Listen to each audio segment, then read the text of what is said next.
Thank you. And by the way, since I'm going to do some log rolling, Patrick is one of the people who impresses me enormously at H2O. I mean, he's pioneered MLI in this field, and it's just a pleasure to work with him. Anyway, I'm going to make this as fast as possible because I don't want to cut into the panel or to Megan's talk, which is one of my favorite topics, auto documentation or autodoc. So let's just go. This is not well, there's a sales piece from my book. There will be a book signing out there, but the occasion was the 20 years of publication of the book. So it's still in print, and the sales are increasing every year, which I had told my editor in the 90s was probably going to be exactly opposite to what you'd expect for a book like this. And that's why I wrote it. And the predecessor of it was the statistics package I wrote that was the graphics part I called SciGraph. And that was an ad in Science magazine at the time. And it was a true claim, and actually I think it's still a true claim, that the Systat package graphics does more different kinds of graphs than any other technical graphing package, including Mathematica, MATLAB, Tableau, the really fine ones. And that is because, I believe, the grammar of graphics, and I'm going to try to show you why that's the case. And all right. It began to dawn on me as I was teaching a class in visualization back then in the early 90s that I collected as many graphs as I could from Science magazine, The Economist, New York Times, all the places. I thought, I want to do one of those charts, one of those, and so on. And I came to realize that these kinds of taxonomies of charts are not only useless, they're harmful.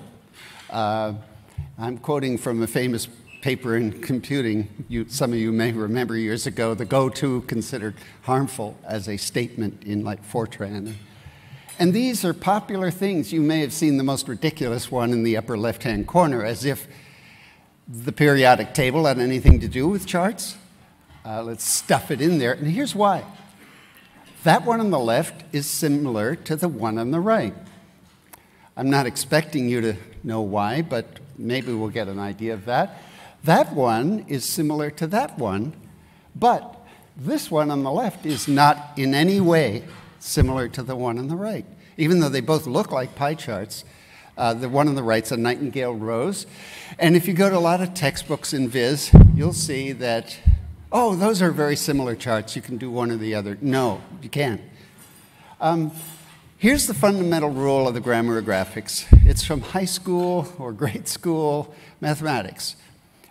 Based on the definition of a function. A graphic is a representation of a function. And the graph, as you know, of a function is simply a subset of the product of its domain and codomain, the range and domain. And that graph there is a graph of the error function, similar to the normal distribution. No, that's actually the graph of the normal distribution, sorry. This one's an error function, looks very similar, it's just differently scaled. Here's what the grammar of graphics is. We have G as a graph, and that's just that all points satisfying that equation, e to the minus x squared. You can't see it, it's just a definition, a formal definition. But the domain of that particular function is infinite. Goes to minus to plus infinity. So we put a constraint on it, and that's this product set of those two intervals. And I call that the frame. Then we still can't see it, so we get something called aesthetics, which I derive from the work of Jacques Bertin, the famous French geographer. And in this case, a position aesthetic puts a point at some position on the field that's defined by this frame. And so finally, a graph is simply the aesthetic function And in the computer, it's actually a function that is responsible for the rendering. And it does F intersect G. There it is. You draw a graph. That will produce this graph inside a computer. That's the first pie chart by William Playfair, a rogue in the 18th century who invented the pie chart, along with a bunch of other really interesting graphs that nowadays we don't tend to realize was invented by this guy way back then. And this, and this. And this is not Playfair. That's a stone from 500 Common Era, before Common Era or so. And these are the Greek names for the boot of Italy. It's a very interesting map. But yes, you can draw it with the grammar of graphics. Now, here's how it works definitionally. Each ellipse there is a class. Each class contains member functions. That chain is a total order, I claim. And if you violate that order anywhere, you are going to produce a nonsensical graph. And believe me, there are graphs out there in popular books, even books on visualization, that are in fact technically meaningless, nonsensical, in the context of a well-formed statement. They're ill-formed. So there's the chain, but it's not a data flow. It's not a visualization pipeline. These cliches are what pop up in every single article you read on visualization, at least from the computer science perspective. I'm sorry, by the way, 3 of those are pipeline visualizations, are visualization pipelines, but the one in the center there is a pipeline visualization. So that was a joke. Okay, yada, yada, yada. All right. Here are the member functions. Here is why a grammar of graphics-oriented program. Yes, sorry. Question. Are we saying that expression of a graph is purely an abstract art and the purpose is not attached to the scope? Because they are specific meaning. I'm sorry, my hearing is kind of bad. Purpose of a graph has no place in your flow. So is it only an abstract expression of a function, or the purpose of a graph? The purpose to communicate a certain meaning of some set of data. Yes, actually. The question was, does this system incorporate some notion of the meaning of a set of data that have been graphed into a graph? I would argue not only is that that is true, and that alternative explanations, I would argue, and we can offline this, are meaningless. And I mean meaningless in a mathematical sense. There are many other meanings. Howard Weiner gave a talk recently talking about the poetry of graphs. And that's a beautiful way of looking at some of these things. Or in terms of understanding your data, I would argue that a system based on the grammar of graphics is actually capable of understanding your data. And if we are to write a recognition program that can read a graph and tell you what's going on, you have to use this system. These are strong statements, I know. I make them in the book. They've not been challenged, to my knowledge. So it's a good question.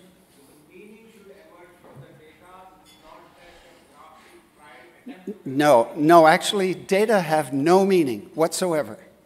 Data are just data. They're givens, actually, technically. It comes from the word given.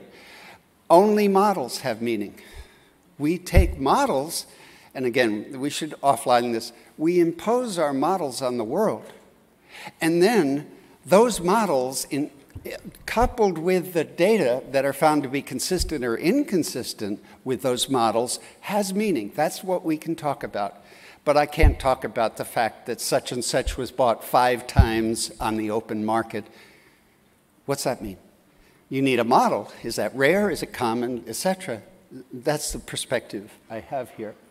Now I'm going to skip this. It gets too if I had more time, I would have gone through these operators.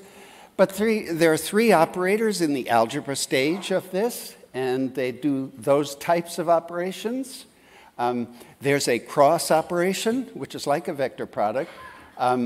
That's used, if you know analysis of variance, in full factorial designs, where you have a complete crossing of the categories. Here's nesting, the same objects, and yet we are defining them to be nested. That is, those classes are nested, the animals are nested within the class of cars, animals, and teams. It's a different operator, and it requires different execution.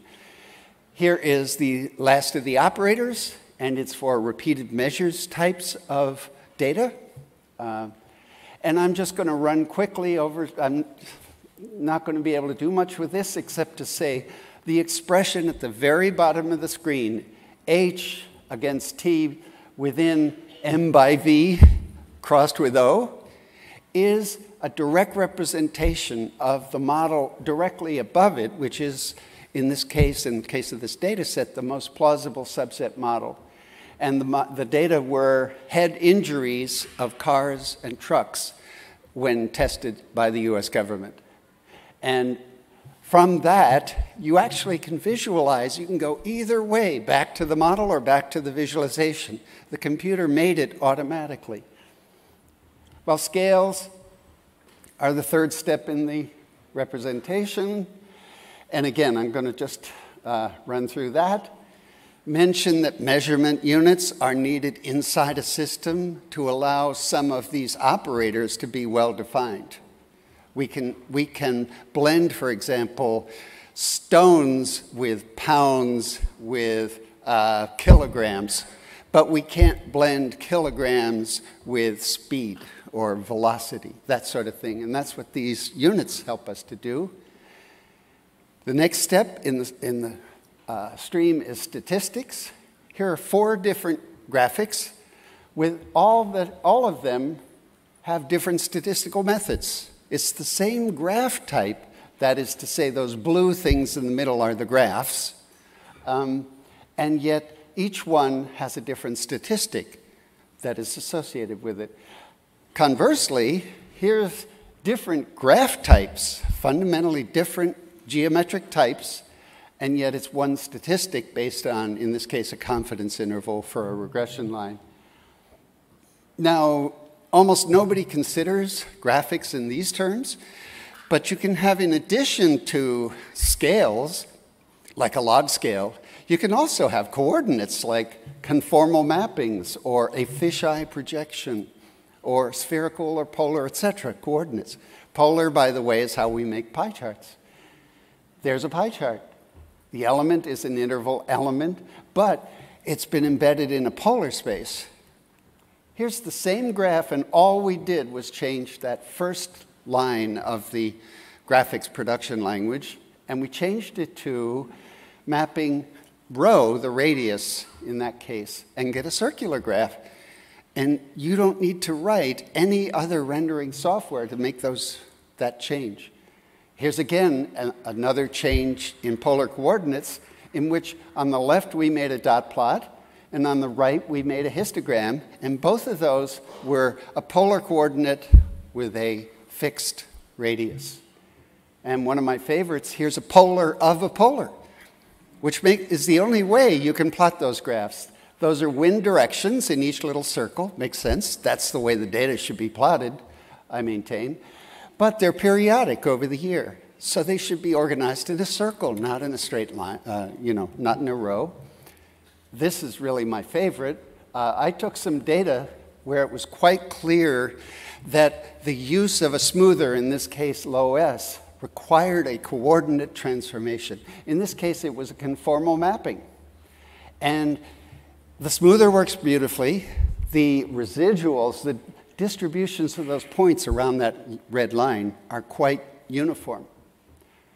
Well, finally, you've got aesthetics, color, size, shape, brightness, blur. Now, that's the system. I just want to point out 2 cover stories when Martin Wattenberg, who's at Google now, he's just a premier young visualization, one of the top people, invented this thing on the left in which he was coding music. He would take Goldberg variations or other pieces and show you when subsections repeated. Graham Wills, a colleague of mine who worked on this project at SPSS to develop the language for the graphics, the grammar graphics, he made that chart overnight and presented it the next morning, and the whole audience gasped because, yes, you could custom program that and probably do that much the next day if you worked all night, but Graham didn't.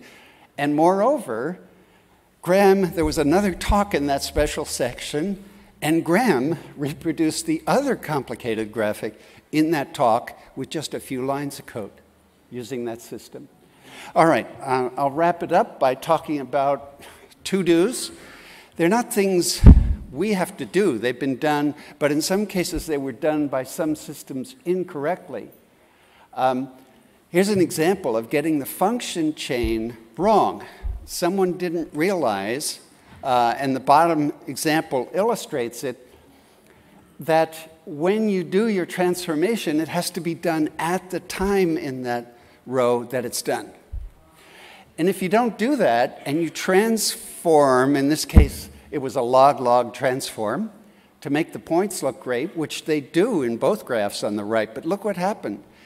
They forgot to recompute the smoothers when they're supposed to be computed.